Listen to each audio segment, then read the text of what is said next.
या कुन्देन्दुतुषारहारधवला या शुभ्रवस्त्रावृता या वीणावरदण्डमण्डितकरा या श्वेतपद्मासना या ब्रह्माच्युतशङ्करप्रभृतिवीरदेवैः सदा वन्दिता सा मां पातु मीरा भगवती निःशेषजाड्यापहा।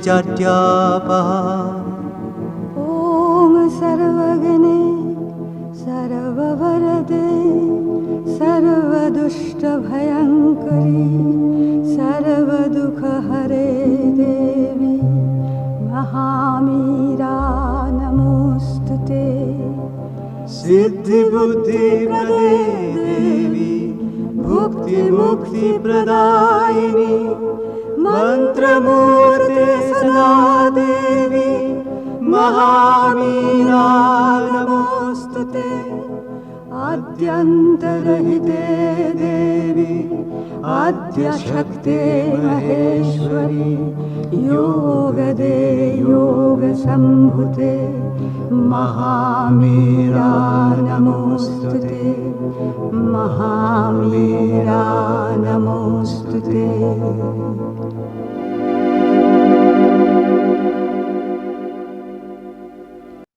आलोचना आरंभ करवा चिरंतन बहिर आम आलोचना करवा चिरंतन बहिर पृष्ठा 265। आज अच्छी विषय वस्तु आधुनिक जुगर वस्तुवादिता।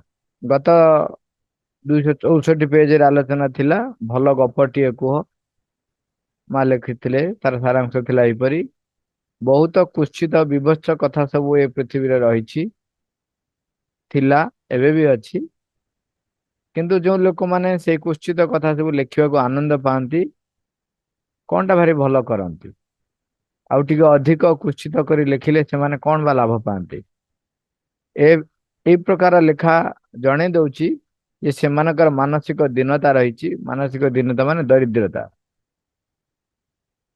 सेमानकर मानसिक विकास ही नहीं बा मानसिक भावर जो उच्चतर स्थिति से माने लाभ करना तांकर विकल मानसिकता ही तांको ए प्रकार कुत्सित लेखा लिखिबा पई प्रेरणा दिए एवं माँ लिखुचंती उत्तेजनामय भयंकर विपदपूर्ण विपर्जय समाप्ति थिबा गपटे कहवा लेखिबा बहुत सहज ताठारु अधिक कष्ट जे कौन एक गप जोटा कि पाठक को महानता बा महिम्न भाव उद्बोध करने को करुथिबो बा करबा पई एक प्रेरणा देउथिबो।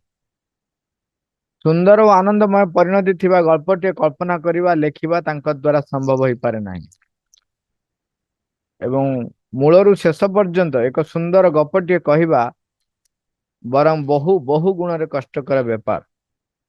तेणु से माने भाव जेहेतु यहाँ सहज माँ आउट लिखते जे ऊपर को उठा अपेक्षा तलू खसवा अधिकतर सहज तेणु से लेखा गुड़िक से भाव में होता है।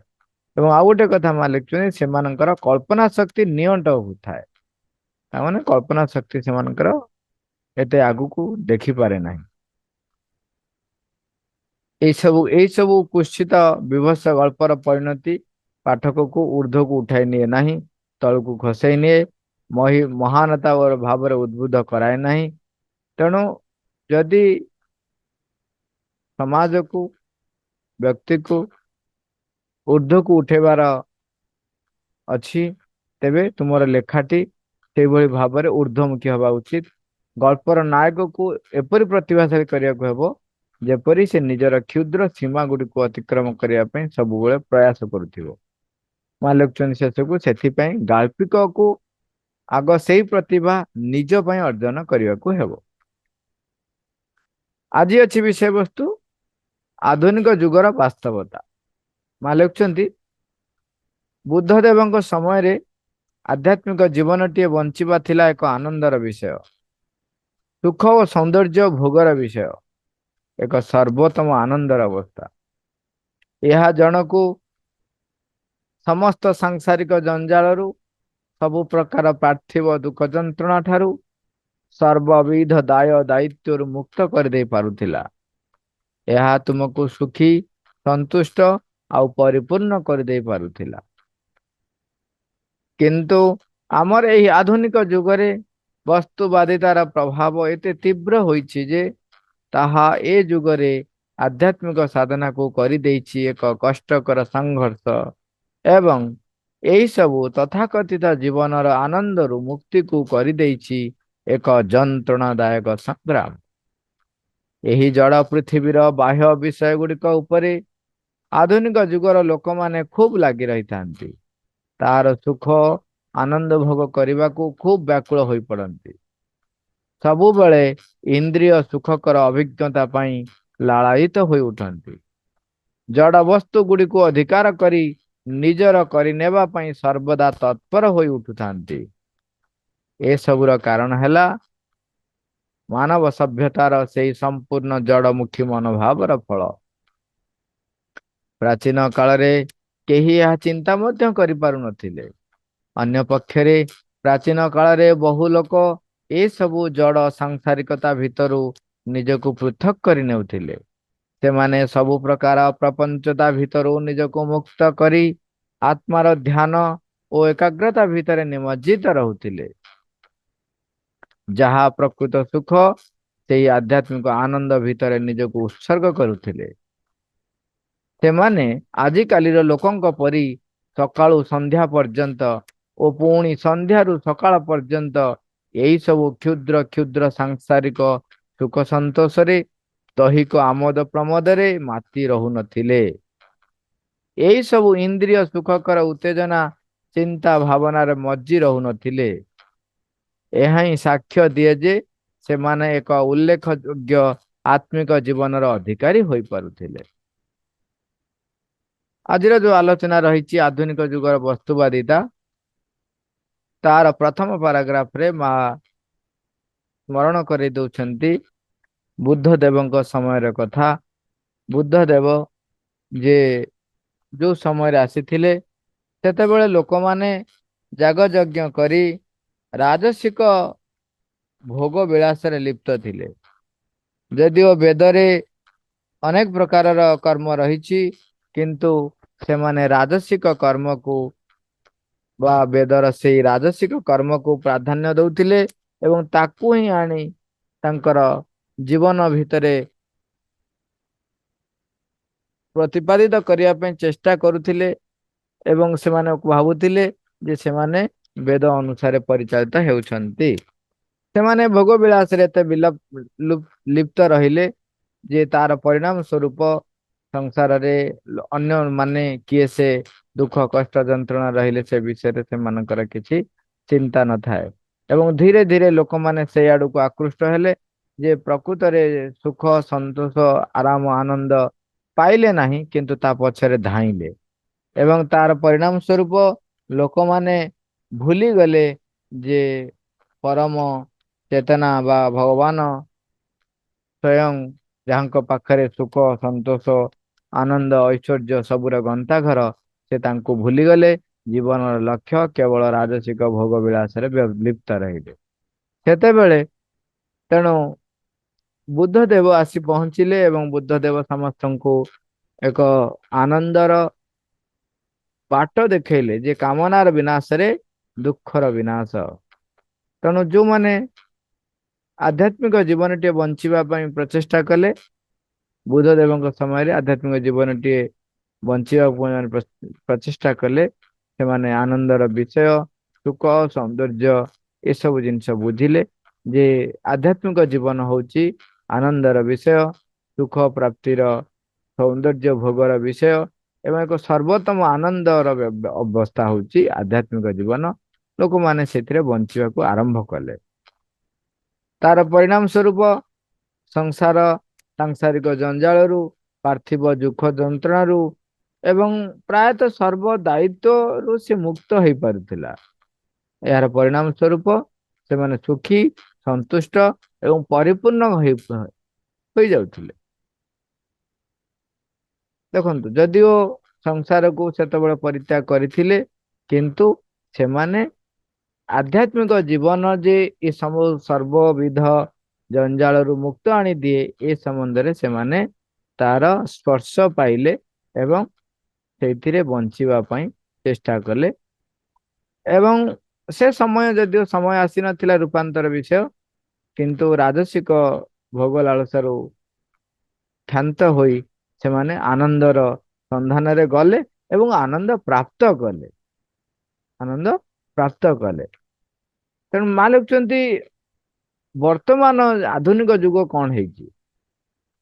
ଆଧୁନିକ ଯୁଗରେ ତାକୁ ଆମର ଯଦିଓ ଭାରତ ବର୍ଷ ସମସ୍ତଙ୍କ ଭିତରେ ଆଧ୍ୟାତ୍ମିକତା ଏକ ବୀଜ ରୂପେ ରହିଛି, କିନ୍ତୁ ପାଶ୍ଚାତ୍ୟର ପ୍ରଭାବରେ ବର୍ତ୍ତମାନ ବସ୍ତୁବାଦିତା ହେଇଯାଇଛି। ଯଦିଓ ଏହା ମଧ୍ୟ ଆବଶ୍ୟକ ଯେ ବସ୍ତୁ ଭିତରେ ଆଧ୍ୟାତ୍ମିକତାର ପରିପ୍ରକାଶ ଦରକାର, ବସ୍ତୁକୁ ଆଧ୍ୟାତ୍ମିକତାର ଚେତନାର ରହି ବ୍ୟବହାର କରିବା ଦରକାର। କିନ୍ତୁ ବର୍ତ୍ତମାନ ସେଇ ଯୋଉ ଘଡ଼ି ସନ୍ଧି ମୁହୂର୍ତ୍ତ ଗୋଟେ ଟ୍ରାନଜିସନାଲ ପିରିୟଡରେ ଚାଲିଛି। ବର୍ତ୍ତମାନ ପାଶ୍ଚାତ୍ୟର ପ୍ରଭାବରେ ପ୍ରାଚ୍ୟରେ ବସ୍ତୁବାଦିତାର ପ୍ରଭାବ ତୀବ୍ର ହେଇଛି। ତେଣୁ ତା ଭିତରେ ଏତେ ପ୍ରକାର ସୁଖ ଆରାମ ଚାରିଆଡେ ଯେମିତି ମାଡ଼ି ବସିଛି, ସେ ତା ଭିତରେ ପଶି ଯାଉଛି। ଯଦିଓ ବ୍ଲଡ ପ୍ରେସର ବଢିଲାଣି, ରାତିରେ ନିଦ ହେଇନାହିଁ, ତେଣୁ ନିଦ ବଟିକା ଖାଉଛି, ବ୍ଲଡ ପ୍ରେସର ପାଇଁ ଔଷଧ ଖାଉଛି, ଏବଂ କ୍ୟାନ୍ସର ହେଲାଣି, କେତେ କେତେ ଯନ୍ତ୍ରଣା ସବୁ ପାଇଲେ ମଧ୍ୟ ସେ ସେଇଥିରୁ ବାହାରି ପାରୁନି। ଏବଂ ତା ଭିତରେ ଆଧ୍ୟାତ୍ମିକ ସାଧନା କରିବା ଏକ କଷ୍ଟକର ସଂଘର୍ଷ ତାକୁ ଲାଗୁଛି ଯେ ଏ ସବୁ ଭିତରେ କେମିତି ସେ ଆଧ୍ୟାତ୍ମିକ ସାଧନାକୁ ଯିବ ଏବଂ ତଥାକଥିତ ଜୀବନର ଯୋଉ ଆନନ୍ଦରୁ ତାକୁ ସେ ମୁକ୍ତ କରିଦେଇଛି। କାହିଁକି ନା ସବୁବେଳେ ତା ଜୀବନରେ ଯନ୍ତ୍ରଣା ଯନ୍ତ୍ରଣା ସଂଗ୍ରାମ ଏସବୁ ରହିଅଛି। ମା ଲେଖୁଛନ୍ତି এই ବସ୍ତୁବାଦିତାର ପ୍ରଭାବ ଏତେ ତୀବ୍ର ହୋଇଛି ଯେ ତାହା ଏ ଯୁଗରେ ଆଧ୍ୟାତ୍ମିକ ସାଧନାକୁ କରିଦେଇଛି ଏକ କଷ୍ଟକର ସଂଘର୍ଷ ଏବଂ ଏହି ସବୁ ତଥାକଥିତ ଜୀବନର ଆନନ୍ଦରୁ ମୁକ୍ତିକୁ କରିଦେଇଛି ଏକ ଯନ୍ତ୍ରଣାଦାୟକ ସଂଗ୍ରାମ।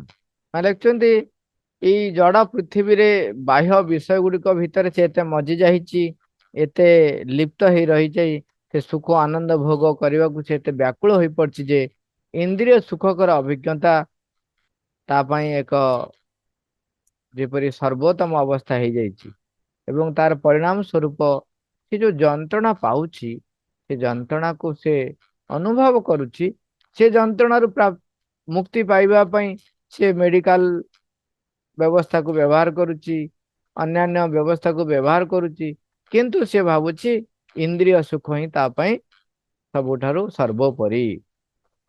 ତେଣୁ ଆ ଭିତରେ ଯେତେବେଳେ ଆମେ ଦେଖୁଛନ୍ତି, ଆମେ କେହି ବି କୋଉ ସାଧନା ବା କୋଉ ପନ୍ଥ ଯେତେବେଳେ ସେମାନେ କହୁଛନ୍ତି ଏ ସଂସାର ଭିତରେ ରହିକି ତୁମେ ଭଗବାନଙ୍କୁ ପ୍ରାପ୍ତ କରିପାରିବ, ଲୋକମାନେ ଖୁସି ହେଇଛନ୍ତି, ଯାହା ଏଇଟା ଭଲ ବାଟ। ସଂସାର ଛାଡିକି ନୁହଁ, ସଂସାର ଭିତରେ ରହିକି ଯଦି ହବ ଭଗବାନଙ୍କୁ ପାଇଯିବ ତାହେଲେ ବଢିଆ। ତେଣୁ ସୁଖ ଆନନ୍ଦ ଭୋଗ ଇନ୍ଦ୍ରିୟ ସୁଖ ଏଇ ଯୋଉ ଅଭିଜ୍ଞତା ତାଙ୍କ ପାଇଁ ଏତେ ସେମାନେ ଲାଳାୟିତ ହେଇ ରହିଛନ୍ତି ଯେ ଯିଏ ବି କହୁଛି ଏ ସଂସାର ଭିତରେ ରହି ଯୋଗ ସାଧନା କରିହବ, ସେ ଆଡକୁ ସେମାନେ ମାଡି ଯାଉଛନ୍ତି। ତେଣୁ କେହି କେହି ରୂପାନ୍ତର ଯୋଗକୁ ମଧ୍ୟ ଏଇ ଦିଗରେ ବ୍ୟବହାର କରୁଛନ୍ତି, କହୁଛନ୍ତି ଯେହେତୁ ମା କହୁଛନ୍ତି, ଶ୍ରୀମନ୍ତ କହୁଛନ୍ତି ଯେ ସମଗ୍ର ଜୀବନ ହଉଛି ଯୋଗ, ତେଣୁ ସେମାନେ ଆରେ ଜୀବନଟାକୁ ଯୋଗ ଯୁକ୍ତ କରିବା ପାଇଁ ମା ପ୍ରଭୁ କହୁଛନ୍ତି, ପ୍ରଭୁ କହୁଛନ୍ତି ଜୀବନର ପୂର୍ବରୁ ଆମେ ଅନେକ ଥର ଆଲୋଚନା କରିସାରିଲେଣି, ପ୍ରତ୍ୟେକ ଗତି ସ୍ପନ୍ଦନ ଅତି ସୂକ୍ଷ୍ମାତି ସୂକ୍ଷ୍ମ ବସ୍ତୁ ଗୁଡ଼ିକ, ସୂକ୍ଷ୍ମାତି ସୂକ୍ଷ୍ମ କାର୍ଯ୍ୟାବଳୀ ଗୁଡ଼ିକ ଭିତରେ କିପରି ଭଗବାନଙ୍କ ସହିତ ଯୁକ୍ତ ହେଇ ଆତ୍ମା ଦ୍ୱାରା ପରିଚାଳିତ ହବାକୁ ହବ, ଚୈତ୍ୟ ସତ୍ତାକୁ ସମ୍ମୁଖକୁ ଆଣି ଚୈତ୍ୟ ସତ୍ତା ଦ୍ୱାରା ମନ ପ୍ରାଣ ଶରୀର ପରିଚାଳିତ କରିବାକୁ ପଡିବ। ତା ଉପରେ ଆମେ ଧ୍ୟାନ ନ ଦେଇ ଆମେ କହୁଛୁ ଆମେ ଯାହା କରୁଛୁ ତାହା ହିଁ ହଉଛି ଯୋଗ। ଏଇ ମନୋଭାବ ହଉଛି ଏକ ଜଡମୁଖୀ ମନୋଭାବର ଫଳ। ମୁଁ ଯାହା କରୁଛି, ମା ତ ତାଙ୍କର ଦାୟିତ୍ୱ ନେଇଛନ୍ତି, ମୁଁ ଯାହା ଇଚ୍ଛା ତାହା କରିବି, ଏଇ ଏକ ଭ୍ରମ ଧାରଣାରେ ଇଭିନ୍ ପୂର୍ଣ୍ଣ ଯୋଗରେ କେତେ ଜଣ ବି ତା ଭିତରେ ରହିଯାଉଛନ୍ତି ଏବଂ ସେମାନେ ମାଙ୍କର ପ୍ରଭୁଙ୍କର ଲେଖାକୁ ଏକ ଭିନ୍ନ ଅର୍ଥ କରୁଛନ୍ତି। ମା ଶ୍ରୀମନ୍ତ ସବୁ ଜାଗାରେ କହୁଛନ୍ତି ଚେତନାର ପରିବର୍ତ୍ତନ ନିହାତି ଆବଶ୍ୟକ। ଚେତନାର ପରିବର୍ତ୍ତନ ପରେ ଏକ ରୂପାନ୍ତର ଘଟିବ। ଚେତନା ଗୋଟିଏ ସ୍ତରରୁ ଅନ୍ୟ ଏକ ସ୍ତରକୁ ଉଠିବ, କିନ୍ତୁ ସେମାନେ ସମଗ୍ର ଜୀବନ ହିଁ ଯୋଗ ବୋଲି କହି ଯାହା ମୁଁ କରୁଛି ସେଇଟା ହିଁ ଯୋଗଯୁକ୍ତ ବୋଲି ଏକ ମିଥ୍ୟା ଭ୍ରମ ଧାରଣାରେ ରହୁଛନ୍ତି। ତାର କାରଣ ହଉଛି ସେମାନେ ଏବେ ବି ଜଡମୁଖୀ ଅଛନ୍ତି। ତେଣୁ ମା ଲେଖୁଛନ୍ତି ଏସବୁର କାରଣ ହେଲା ମାନବ ସଭ୍ୟତାର ସେଇ ସମ୍ପୂର୍ଣ୍ଣ ଜଡମୁଖୀ ମନୋଭାବର ଫଳ। ଏଇଠି ବେଳେ ବେଳେ କେହି କେହି ଆମେ କହୁଛୁ ଯେ ପ୍ରାଚୀନ କାଳରେ ସେମାନେ କିଛି କରୁନଥିଲେ ବୋଲି, କିନ୍ତୁ ମା ସ୍ପଷ୍ଟ ଭାବେ କରୁଛନ୍ତି ପ୍ରାଚୀନ କାଳରେ ଲୋକମାନେ ଏହି ଜଡମୁଖୀ କଥା ଆଦୌ ଚିନ୍ତା ବି କରୁନଥିଲେ। ବହୁ ଲୋକ ଏଇ ଜଡ ସାଂସାରିକତା ଭିତରୁ ନିଜକୁ ପୃଥକ କରି ରଖୁଥିଲେ। ତା ଦ୍ୱାରା ଯେତେ ପ୍ରକାର ପ୍ରପଞ୍ଚତା ମାନେ ଠକାମି ଭିତରୁ ନିଜକୁ ମୁକ୍ତ କରି ଆତ୍ମାର ଧ୍ୟାନ ଓ ଏକାଗ୍ରତା ଭିତରେ ନିମଜ୍ଜିତ ରହୁଥିଲେ। ଆତ୍ମାର ଧ୍ୟାନ ଓ ଏକାଗ୍ରତା ଭିତରେ ନିମଜ୍ଜିତ ରହି ପ୍ରକୃତ ସୁଖ ସେ ଆଧ୍ୟାତ୍ମିକ ଆନନ୍ଦ ଭିତରେ ନିଜକୁ ଉତ୍ସର୍ଗ କରୁଥିଲେ। ଏଇଠି ଯୋଉ ପ୍ରପଞ୍ଚତା କଥା କହୁଛନ୍ତି ଏବଂ ତା ସହିତ କହୁଛନ୍ତି ସେଥିରୁ ମୁକ୍ତ ହେଇ ଜଣେ ଯେତେବେଳେ ଭଗବାନଙ୍କର ଚିନ୍ତାରେ ଆତ୍ମାର ଆବିଷ୍କାର ପଥରେ ଧ୍ୟାନ ଓ ଏକାଗ୍ରତା ଭିତରେ ନିମଜ୍ଜିତ ରହୁଥିଲେ, ସେତେବେଳେ ସେ ଏଇ ଯୋଉ ବାହାରର ଏଇ ଯୋଉ ଛୋଟ ଛୋଟ ଖୁସି, ଛୋଟ ଛୋଟ ଆନନ୍ଦ ଭିତରୁ ଯାଇକି ଏକ ଏମିତି ଏକ ସ୍ଥିତିରେ ପହଞ୍ଚୁଥିଲେ ଯୋଉଟା କି ପ୍ରକୃତ ସୁଖ ଏବଂ ଆଧ୍ୟାତ୍ମିକ ଆନନ୍ଦ ସେଠୁ ସେ ପ୍ରାପ୍ତ ହଉଥିଲେ। ସେଥିପାଇଁ ସେ ସମୟରେ ଯୋଉମାନେ ବି ସେଇ ଆଧ୍ୟାତ୍ମିକ ସୁଖ ଆଧ୍ୟାତ୍ମିକ ଆନନ୍ଦ ପ୍ରାପ୍ତ ହଉଥିଲେ, ସେମାନେ ଆଉ ଚାହୁଁନଥିଲେ ପୁଣି ଥରେ ଆସି ଏଇ ସଂସାରର ସେଇ ଦୁଃଖ ଯନ୍ତ୍ରଣା ଭିତରେ ଛୋଟ ଛୋଟ ଖୁସିକୁ ସାଉଁଟିବା ପାଇଁ। ତେଣୁ ସେମାନେ ସଂସାରକୁ ପରିତ୍ୟାଗ କରୁଥିଲେ, କାରଣ ସଂସାର ଭିତରେ ରହି ସେଇ ଯୋଉ ଆଧ୍ୟାତ୍ମିକ ଆନନ୍ଦକୁ ସେମାନେ ସ୍ଥାୟୀ ରୂପ ଦେଇ ପାରୁନଥିଲେ। କିନ୍ତୁ କିନ୍ତୁ ଅନେକ ବ୍ୟକ୍ତି ସକାଳୁ ସନ୍ଧ୍ୟା ଯାଏ ଚେଷ୍ଟା କରୁଥିଲେ ଏଇ କ୍ଷୁଦ୍ର କ୍ଷୁଦ୍ର ସାଂସାରିକ ସୁଖ ସନ୍ତୋଷରୁ ବିରତ ରହି କିପରି ଆଶ୍ରମର ଜୀବନ ଯାପନ କରିବେ। ମା ଲେଖୁଛନ୍ତି ଆଜିକାଲି ଲୋକ ସକାଳୁ ସନ୍ଧ୍ୟା ପର୍ଯ୍ୟନ୍ତ ପୁଣି ସନ୍ଧ୍ୟାରୁ ସକାଳ ପର୍ଯ୍ୟନ୍ତ ଏଇ ସବୁ କ୍ଷୁଦ୍ର କ୍ଷୁଦ୍ର ସାଂସାରିକ ସୁଖ ସନ୍ତୋଷରେ ଦୈହିକ ଆମୋଦ ପ୍ରମୋଦରେ ମାତି ରହୁନଥିଲେ। ଆଜିକାଲିକା ଲୋକଙ୍କ ପରି ସେମାନେ ମାତି ରହୁନଥିଲେ। ଦେଖନ୍ତୁ ଯୋଉମାନେ ଆମେ ଏଠି ଆଲୋଚନା କରୁଥିଲେ, ଯୋଉମାନେ ବି କହୁଛନ୍ତି ସମଗ୍ର ଜୀବନ ଯୋଗ, ସେମାନେ ଏଇ କ୍ଷୁଦ୍ର କ୍ଷୁଦ୍ର ସାଂସାରିକ ସୁଖ ସନ୍ତୋଷରେ ରହୁଛନ୍ତି, ଦୈହିକ ଆମୋଦ ପ୍ରମୋଦରେ ରହୁଛନ୍ତି। କାହିଁକି ନା ସେ କହୁଛନ୍ତି ମା ଆମକୁ ଆଣିଛନ୍ତି, ମା ତାଙ୍କର ବୁଝିବେ ଆମ କଥା ସବୁ। ସେଥିରେ ସେ ନିଜର ସ୍ୱାର୍ଥ ସମ୍ବଳିତ କ୍ଷମତା ପାଇଁ, ସୁଖ ସନ୍ତୋଷ ପାଇଁ, ନିଜର ଦୈହିକ ଆମୋଦ ପ୍ରମୋଦ ପାଇଁ ଯାହା ଆବଶ୍ୟକ ତାକୁ କାର୍ଯ୍ୟ କରିବା ପାଇଁ, ଇନ୍ଦ୍ରିୟକୁ ସୁଖ ଦେବା ପାଇଁ କୌଣସି କାର୍ଯ୍ୟ ଛାଡୁନାହାନ୍ତି।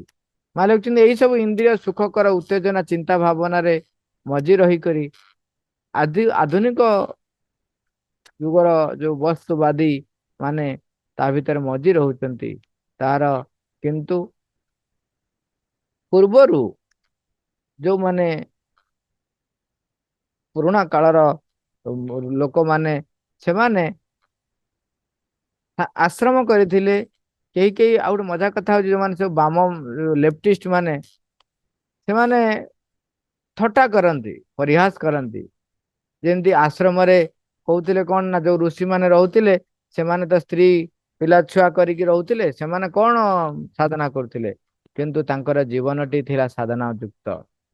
ସେମାନେ ଗୃହସ୍ଥ ଭଳି ବିବାହ କରିଥିଲେ, ତାଙ୍କର ସନ୍ତାନ ସନ୍ତତି ମାନେ ଥିଲେ, କିନ୍ତୁ ଆଶ୍ରମ ଭିତରେ ସମସ୍ତ ଯୋଉ ଶିଷ୍ୟ ମାନେ ଥିଲେ ସମସ୍ତେ ଯୋଉଭଳି ଭାବରେ ସେବା ପାଉଥିଲେ, ଯୋଉଭଳି ଭାବରେ କାମ କାର୍ଯ୍ୟ କରୁଥିଲେ, ତାଙ୍କର ସନ୍ତାନ ସନ୍ତତି ମାନେ ମଧ୍ୟ ସେଇଭଳି ଭାବରେ ଚଳୁଥିଲେ। କାହାରି ପ୍ରତି ତାଙ୍କର ପକ୍ଷପାତିତା ନଥିଲା। କିନ୍ତୁ ଆପଣ ଆଜି ଦେଖନ୍ତୁ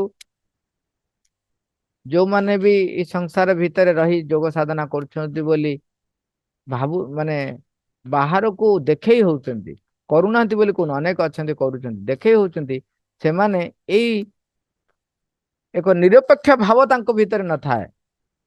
ଯେତେବେଳେ ନିରପେକ୍ଷ ଯୋଉ ଆଗରୁ ପୁରୁଣା କାଳର ଋଷିମାନେ, ଏଠି ଦଧିଚିଙ୍କର ଏକ୍ଜାମ୍ପଲଟି ରଖିଛି। ଦଧିଚି ଜଣେ ଋଷି, ସିଏ ଏତେ ମହାନ ଋଷି ଥିଲେ, ତାଙ୍କର ଆଶ୍ରମ ଭିତରେ ତ ଅସୁରମାନେ ପ୍ରବେଶ ବି କରିପାରିବେ ନାହିଁ। ତାଙ୍କର ଆଶ୍ରମ ଭିତରେ କୌଣସି ବୈର ଭାବ ପ୍ରବେଶ କରିପାରିବ ନାହିଁ। ତାଙ୍କର ପରିବେଶଟି ସେ ଏତେ ମାନେ ତାକୁ କହିପାରିବା ଆମେ ଏତେ ଗଭୀର ଗାଢ କରି ରଖିଥିଲେ। ଏଇ ସାଂସାରିକ ସୁଖ ସନ୍ତୋଷରେ ସେ ନଥିଲେ। ତାର ପରିଣାମ ସ୍ୱରୂପ ହଉଛି, ଯେତେବେଳେ ଅସୁରକୁ ମାରିବା ପାଇଁ ଆବଶ୍ୟକ ହେଇଛି ବଜ୍ର ସଦୃଶ ଏକ ଅସ୍ତ୍ର, ସେତେବେଳେ ସେ ତାଙ୍କର ଅସ୍ଥିକୁ ବିସର୍ଜନ କରିଛନ୍ତି। କାରଣ ସେ ଯୋଉ ବର ପାଇଥିଲେ, କୌଣସି ଏକ ଅନ୍ୟ କୌଣସିଥିରେ ସେ ମରିପାରିବେ ନାହିଁ। ଦଧିଚି ତାଙ୍କର ହାଡକୁ ଦାନ କରିଛନ୍ତି। ଜୀବିତ ଅବସ୍ଥାରେ ଥିଲେ, କିନ୍ତୁ ତାଙ୍କର ତପ ବଳ ଏତେ ତୀବ୍ର ଥିଲା ଯେ ତାଙ୍କର ଶରୀର ଯୋଉ ଜଡ ଶରୀର, ସେ ମଧ୍ୟ ଅନେକାଂଶରେ ଏକ ଶକ୍ତିବନ୍ତ, ତପଯୁକ୍ତ, ଭଗବତ ଶକ୍ତିରେ ଏତେ ଶକ୍ତିବନ୍ତ ହେଇଥିଲା ଯେ ତା ଭିତରୁ ଯୋଉ ଅସ୍ତ୍ର ପ୍ରସ୍ତୁତ ହବ, ସେ ଅସ୍ତ୍ରକୁ ମାରିପାରିବ। ଏଇ ସାମର୍ଥ୍ୟ ତାଙ୍କ ଭିତରେ ଥିଲା ବୋଲି ଜାଣିକରି ଦେବତା ମାନେ ତାଙ୍କ ପାଖରେ ଆସି ପ୍ରାର୍ଥନା କରିଛନ୍ତି, ଇନ୍ଦ୍ର ଆଦି ଦେବତାଗଣ। ଏବଂ ସେତେବେଳେ ଦଧିଚି ଆନନ୍ଦରେ ଶରୀର ତ୍ୟାଗ କରିଛନ୍ତି। କାହିଁକି ନା ଭଗବାନଙ୍କ କାର୍ଯ୍ୟରେ ନୂତନ ଏକ କାର୍ଯ୍ୟ ହବ, ଯୋଉଥିରେ ସତ୍ୟ ପ୍ରତିଷ୍ଠିତ ହବ। ସେଥିପାଇଁ ସେ ତାଙ୍କର ସ୍ଥୂଳ ଶରୀରକୁ ଆନନ୍ଦରେ ପରିତ୍ୟାଗ କରିଛନ୍ତି। ଏଇ ପ୍ରକାରର ତ୍ୟାଗର ମନୋଭାବ କାହା ପାଖରେ ଅଛି? ତେଣୁ ମା ଲେଖୁଛନ୍ତି, ଏହା ହିଁ ସାକ୍ଷ୍ୟ ଦିଏ ଯେ ସେମାନେ ଏକ ଉଲ୍ଲେଖଯୋଗ୍ୟ ଆତ୍ମିକ ଜୀବନର ଅଧିକାରୀ ହୋଇପାରୁଥିଲେ। ଏଇଠି ଆଉ ଗୋଟେ କଥା ବି ଆମେ ମନେ ପକେଇବା, ତା ମାନେ ସେତେବେଳେ ବି ଯୋଉମାନେ ଆତ୍ମିକ ଜୀବନରେ ବସବାସ କରୁଥିଲେ, ଭଗବାନଙ୍କୁ ପ୍ରାପ୍ତ ହେଇଥିଲେ, ଆଶ୍ରମ ଜୀବନ ଯାପନ କରୁଥିଲେ, ଆତ୍ମିକ ଜୀବନରେ ବଞ୍ଚିବାକୁ ଚେଷ୍ଟା କରୁଥିଲେ, ଯଦିଓ ଜଡ ରୂପାନ୍ତର ହବାର ସମୟ ଆସିନଥିଲା, କିନ୍ତୁ ଚିନ୍ତା କରନ୍ତୁ ଯେ ଯୋଉମାନେ ବି ଆତ୍ମିକ ଜୀବନରେ ବଞ୍ଚିବାକୁ ଚେଷ୍ଟା କରିଛନ୍ତି, ତାଙ୍କ ଜଡ ଶରୀର ଉପରେ ମଧ୍ୟ ତାର ପ୍ରଭାବ ପଡିଛି। ନହେଲେ ତାଙ୍କର ଶରୀର ଯୋଉ ହାଡରୁ ଏମିତି ଏକ ଅସ୍ତ୍ର ତିଆରି ହେଇପାରିବ, ଯୋଉଟା କି ବଜ୍ର ପରି ଟାଣ। ଆମେ ଯୋଉ ବଜ୍ର କହୁନା, ସେଟା ତାଙ୍କରି ଦଧିଚିଙ୍କ ଅସ୍ଥିରୁ ତିଆରି ହେଇଛି। ଯୋଉ ବଜ୍ର, ତା ମାନେ ସେ ଯୋଉ ଶକ୍ତି, ଯୋଉ ଆତ୍ମିକ ଜୀବନ ଯାପନ କରୁଥିଲେ, ସେ ଶକ୍ତି ଗୁଡିକ ତାଙ୍କ ସ୍ଥୂଳ ଶରୀରରେ ସମାହିତ ହେଇଥିଲା। କେଇ କେଇ ଜାଗାରେ ବର୍ଣ୍ଣନା କରିଛନ୍ତି ଯେ ଯେତେବେଳେ ଦେବତା ମାନେ ଅସୁରଙ୍କ ସହିତ ଯୁଦ୍ଧ କରି ଫେରିଛନ୍ତି, ଫେରିଲା ପରେ ତାଙ୍କର ଅସ୍ତ୍ର ଗୁଡିକ କୋଉଠି ସେମାନେ ରଖିବେ ବୋଲି ସୁରକ୍ଷିତ ଜାଗା ଖୋଜୁଛନ୍ତି। ସେତେବେଳେ ଦଧିଚିଙ୍କ ପାଖରେ ତାଙ୍କ ଆଶ୍ରମରେ ରଖିବା ପାଇଁ ସଂକଳ୍ପ କରିଛନ୍ତି। କିନ୍ତୁ କେତେବେଳେ କଣ ଘଟିବ କଣ ନାହିଁ, ଦଧିଚି କୁଆଡେ ଯିବେ, ଯାଇଥିବେ କି କଣ କରିଥିବେ, ଦଧିଚି ତାଙ୍କୁ କଣ କରିଛନ୍ତି, ତାଙ୍କ ଶରୀର ଭିତରେ ସବୁ ଯାକୁ ସମାହିତ କରିଦେଇଛନ୍ତି। ଦେଖନ୍ତୁ, ସେଇ ସାମର୍ଥ୍ୟ ନଥିଲେ ସବୁ ଅସ୍ତ୍ର ଶସ୍ତ୍ରକୁ ନିଜ ଶରୀର ଭିତରେ ସମାହିତ କରିବା ଏତେ ସହଜ କଥା ନୁହେଁ। ତେଣୁ ପୁରୁଣା କାଳରେ ଲୋକ, ଯୋଉ ଆମର ସାଧୁ ସନ୍ଥ ମାନେ, ଆମେ ତାଙ୍କୁ ସାଧୁ ସନ୍ଥ ବୋଲି କହୁଛୁ, କିନ୍ତୁ ତାହାର ପ୍ରଭାବ ବ୍ୟକ୍ତି ମାନଙ୍କ ଉପରେ, ଲୋକମାନଙ୍କ ଉପରେ ମଧ୍ୟ ଥିଲା। ତେଣୁ ସେମାନେ ଏଇ ଆଜିକାଲିର ଲୋକଙ୍କ ପରି ସକାଳୁ ସନ୍ଧ୍ୟା ପର୍ଯ୍ୟନ୍ତ ଏଇ ଛୋଟ ଛୋଟ ସାଂସାରିକ ସୁଖ ସନ୍ତୋଷ, ଦୈହିକ ଆମୋଦ ପ୍ରମୋଦ, ଇନ୍ଦ୍ରିୟ ସୁଖର ଉତ୍ତେଜନା ଚିନ୍ତା ଭାବନାରେ ମଜି ରହୁନଥିଲେ। ପ୍ରାୟତଃ ସଂସାରୀରେ ଲୋକମାନେ ମଧ୍ୟ ସବୁବେଳେ ଚେଷ୍ଟା କରୁଥିଲେ ଭଗବତମୟ ଭାବରେ ବଞ୍ଚି ରହିବା ପାଇଁ। ତେଣୁ ମା ଲେଖୁଛନ୍ତି, ଉଲ୍ଲେଖ ଯୋଗ୍ୟ ଆତ୍ମିକ ଜୀବନର ସେମାନେ ଅଧିକାରୀ ହୋଇପାରୁଥିଲେ। ସେଇ ଯୋଉ ତପଶ୍ଚର୍ଯ୍ୟା, ସେଇ ଯୋଉ ନିଷ୍ଠାପରତା, ତୀବ୍ର ପ୍ରଚେଷ୍ଟା ପାଇଁ ଯୋଉ ଏକ ନିଜ ଭିତରେ ଏକ ତୀବ୍ର ସଂକଳ୍ପ ଯୋଉମାନଙ୍କ ପାଖରେ ଥିଲା, ସେମାନେ ସେ ଆତ୍ମିକ ଜୀବନର ଅଧିକାରୀ ହୋଇପାରିଥିଲେ। ଆମକୁ ରୂପାନ୍ତର ଯୋଗ ଏକ ମହାନ ଯୋଗ, ଏକ ବିରାଟ ଯୋଗ, ଏକ ଦୁଃସାହସିକ ଯୋଗ ଏବଂ ଏକ ଯୁଗାନ୍ତକାରୀ ପଦକ୍ଷେପ। ଗୋଟିଏ ଚେତନାରୁ ଅନ୍ୟ ଏକ ଚେତନାକୁ ଊର୍ଦ୍ଧ୍ୱକୁ ଉଠି ଯିବାକୁ ପଡିବ, ରୂପାନ୍ତରିତ ହେବାକୁ ପଡିବ। ସେଥିପାଇଁ ଆଠାରୁ ଆମକୁ ଆହୁରି କେତେ ଅଧିକ ପ୍ରସ୍ତୁତ ହେବାକୁ ପଡିବ। ଆମେ ଏତେ ଆଉ ଢିଲା ଦେଇପାରିବା ନାହିଁ। ଏବେ ଏମିତି କହିପାରିବା ନାହିଁ ଯେ ହଁ ମା ଦାୟିତ୍ୱ ନେଇଛି ସବୁ କରିବେନି, ନିଜକୁ ପ୍ରସ୍ତୁତ ରହିବାକୁ ପଡିବ। ନହେଲେ ଶ୍ରୀଅରବିନ୍ଦ କହିନଥାନ୍ତେ ତୁମେ ଏମିତି କିଛି କରି ବସ ନାହିଁ ଯାହା ଫଳରେ ତୁମେ ତାଙ୍କର ସୃଷ୍ଟିରେ ତାଙ୍କର ସଂରଚନାରେ ସହାୟକ ନହେଲ ନାହିଁ, ଆଟଲିଷ୍ଟ ପ୍ରତିବନ୍ଧକ ସାଜ ନାହିଁ। ତା ମାନେ ଆମର କ୍ରିୟାକଳାପ ଆମର କାର୍ଯ୍ୟକଳାପ ପ୍ରତିବନ୍ଧକ ସାଜିପାରେ। ତେଣୁ ଆମକୁ ପ୍ରତିବନ୍ଧକ ସାଜିବାର ଯେପରି ଆମେ ନ ହଉ ବା ନ ସାଜୁ, ବରଂ କାର୍ଯ୍ୟରେ ସହାୟକ ହଉ, ନିଜକୁ ପ୍ରସ୍ତୁତ କରୁ। ଏଇ ଯୋଉ ଦୁର୍ଲଭ ଜୀବନ ଆମେ ପ୍ରାପ୍ତ କରିଛୁ, ସମୟ ଆଉ ନଷ୍ଟ ନ କରି କେବଳ ତାଙ୍କୁ ପରିପ୍ରକାଶ କରିବା ପାଇଁ ଆମ ଭିତରେ ଥିବା ଚୈତ୍ୟ ସତ୍ୟଙ୍କୁ ଆବିଷ୍କାର କରିବାକୁ ପଡ଼ିବ, ତାକୁ ସମ୍ମୁଖକୁ ଆଣିବାକୁ ପଡ଼ିବ। ଏବଂ ଶ୍ରୀଅରବିନ୍ଦଙ୍କ ଲେଖାରୁ ଆମେ ଏବେ ପଢୁଥିଲୁ, ଶ୍ରୀଅରବିନ୍ଦ କହୁଛନ୍ତି ଏଇ କାର୍ଯ୍ୟକ୍ରମ ବା ଭଗବାନ ତୁମ ଭିତରେ କାର୍ଯ୍ୟ କରିବେ ବା ନୂତନ ଜଗତ ଯୋଉ ପ୍ରତିଷ୍ଠା ହବ ବା ବିବର୍ତ୍ତନର ଯୋଉ ନୂତନ ପାବଛ ଆସିବ, ସେଥିପାଇଁ ତୁମର ପୂର୍ଣ୍ଣ ସମ୍ମତି ଦରକାର। ପୂର୍ଣ୍ଣ ସମ୍ମତି। ଜଣେ ସ୍ଲେଭ ମାନେ କ୍ରୀତଦାସ ଭଳି ଯେତେବେଳେ ତାଙ୍କ ପାଖରେ ଯନ୍ତ୍ର ଭଳି ଯେତେବେଳେ ତାଙ୍କ ପାଖରେ ନିଜକୁ ପୂର୍ଣ୍ଣ ରୂପେ ସମର୍ପି ଦବ, ସେତେବେଳେ ସେ ଆମ ଭିତରେ ଅବିକୃତ ଭାବରେ ନିଜକୁ ପରିପ୍ରକାଶ କରିବେ। ସେ ପୂର୍ଣ୍ଣ ଭାବରେ ସମର୍ପଣ କରିବା ପାଇଁ ଆମକୁ ପ୍ରସ୍ତୁତ ହେବାକୁ ପଡ଼ିବ। ମା ସାରାଂଶଟି ଏଇଭଳି। ମା ଲେଖୁଛନ୍ତି ବୁଦ୍ଧଦେବଙ୍କ ସମୟରେ ଆଧ୍ୟାତ୍ମିକ ଜୀବନଟେ ବଞ୍ଚିବା ଥିଲା ଏକ ଆନନ୍ଦର ବିଷୟ, ସୁଖ ସୌନ୍ଦର୍ଯ୍ୟ ଭୋଗର ବିଷୟ ଏବଂ ଏକ ସର୍ବୋତ୍ତମ ଆନନ୍ଦର ଅବସ୍ଥା। ଏହା ଜଣକୁ ସମସ୍ତ ସାଂସାରିକ ଜଞ୍ଜାଳରୁ ସବୁ ପ୍ରକାର ପାର୍ଥିବ ଦୁଃଖ ଯନ୍ତ୍ରଣା ଠାରୁ ସର୍ବବିଧ ଦାୟ ଦାୟିତ୍ୱରୁ ମୁକ୍ତ କରିଦେଇ ପାରୁଥିଲା, ସୁଖୀ ସନ୍ତୁଷ୍ଟ ପରିପୂର୍ଣ୍ଣ କରିଦେଇ ପାରୁଥିଲା। କିନ୍ତୁ ବର୍ତ୍ତମାନ ବସ୍ତୁବାଦିତାର ପ୍ରଭାବରେ ଆଧ୍ୟାତ୍ମିକ ସାଧନା କଷ୍ଟକର ହେଇଯାଇଛି, ଯନ୍ତ୍ରଣାଦାୟକ ହେଇଛି। ଏହାର କାରଣ ହଉଛି ଆମର ସମ୍ପୂର୍ଣ୍ଣ ଜଡମୁଖୀ ମନୋଭାବ, ଇନ୍ଦ୍ରିୟ ସୁଖ ପାଇଁ ଲାଳାୟିତ, ଜଡ ବସ୍ତୁକୁ ନିଜର ଅଧିକାର କରିବା ପାଇଁ ତତ୍ପର। ସବୁ ଜିନିଷକୁ ଆମେ କହୁଛୁ ମୁଁ ଅଧିକାରୀ ହେବି। ଏବଂ ଏଇ ଯୋଉ ଠକାମି ମିଥ୍ୟାଚାର ପ୍ରପଞ୍ଚତା ଭିତରୁ ସେ ମୁକ୍ତ କରି ଆତ୍ମାର ଧ୍ୟାନ ଏକାଗ୍ରତା ଭିତରେ ପ୍ରାଚୀନ କାଳରେ ନିମଜ୍ଜିତ ରହୁଥିଲେ, ଯାହା ଫଳରେ ସୁଖ ଆଧ୍ୟାତ୍ମିକ ଆନନ୍ଦ ସେ ପାଇପାରୁଥିଲେ। ସକାଳୁ ସନ୍ଧ୍ୟା, ସନ୍ଧ୍ୟାରୁ ସକାଳ କ୍ଷୁଦ୍ର କ୍ଷୁଦ୍ର ସାଂସାରିକ ସୁଖ ସନ୍ତୋଷରେ ଦୈହିକ ଆମୋଦ ପ୍ରମୋଦରେ ପୁରୁଣା କାଳରେ ମାତି ରହୁନଥିଲେ, ଇନ୍ଦ୍ରିୟ ସୁଖକର ଉତ୍ତେଜନାର ଚିନ୍ତା ଭାବନାରେ ମଜି ରହୁନଥିଲେ। ତେଣୁ ଏଇ ଯେହେତୁ ମଜି ରହୁନଥିଲେ, ଆଧ୍ୟାତ୍ମିକ ସୁଖ ସନ୍ତୋଷ ତାଙ୍କ ପାଖରେ ସେମାନେ ପ୍ରାପ୍ତ ହଉଥିଲେ। ମା କହୁଛନ୍ତି ଏହା ହିଁ ସାକ୍ଷ୍ୟ ଦିଏ ଯେ ସେମାନେ ଏକ ଉଲ୍ଲେଖଯୋଗ୍ୟ ଆତ୍ମିକ ଜୀବନର ଅଧିକାରୀ ହୋଇପାରୁଥିଲେ। ମାଙ୍କୁ ଆହ୍ୱାନ କରିବା। ମା ଥ୍ୟାଙ୍କ ୟୁ ଅଲ୍। ମା